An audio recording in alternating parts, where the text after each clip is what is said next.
പവിത്രമാക്കപ്പെട്ട റമദാനിലെ ബദർ ദിനം നമ്മളിലൂടെ കടന്നു പോകുമ്പോൾ ആ ബദർ നൽകുന്ന സന്ദേശം കൂടി നമ്മൾ ഉൾക്കൊള്ളണം. ഏതെങ്കിലും ഭക്ഷണം കൊടുത്ത് വിതരണം ചെയ്യൽ മാത്രം എന്നല്ല, അതിൻ്റെ അപ്പുറത്ത് കുറച്ചുകൂടി കടന്ന് അതിൽ നൽകുന്ന ഒരു സന്ദേശം കൂടി നമ്മൾ ഉൾക്കൊള്ളുക ഈ ഒരു കാലഘട്ടത്തിൽ അനിവാര്യമാണ്.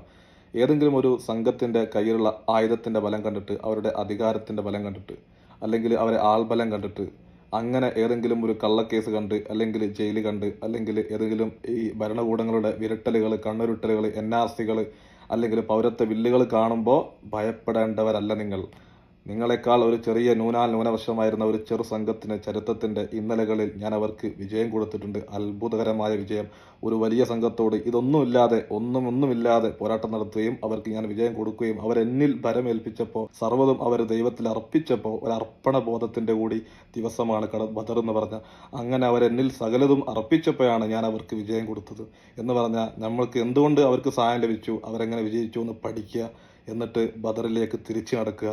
അങ്ങനെ ആണെങ്കിൽ നമുക്ക് ഒരിക്കലും നിരാശപ്പെടേണ്ടി വരില്ല, നമ്മൾ പരാജയപ്പെടില്ല. ലോകം അവസാനിക്കുന്നത് വരെ വരാൻ പോകുന്ന സർവ്വ ന്യൂനപക്ഷമായിട്ടുള്ള ആളുകൾ നിങ്ങളുടെ മുമ്പിൽ ബദറിൻ്റെ ചരിത്രം ഇന്നലകളിൽ അവിടെ കിടക്കുന്നുണ്ട്.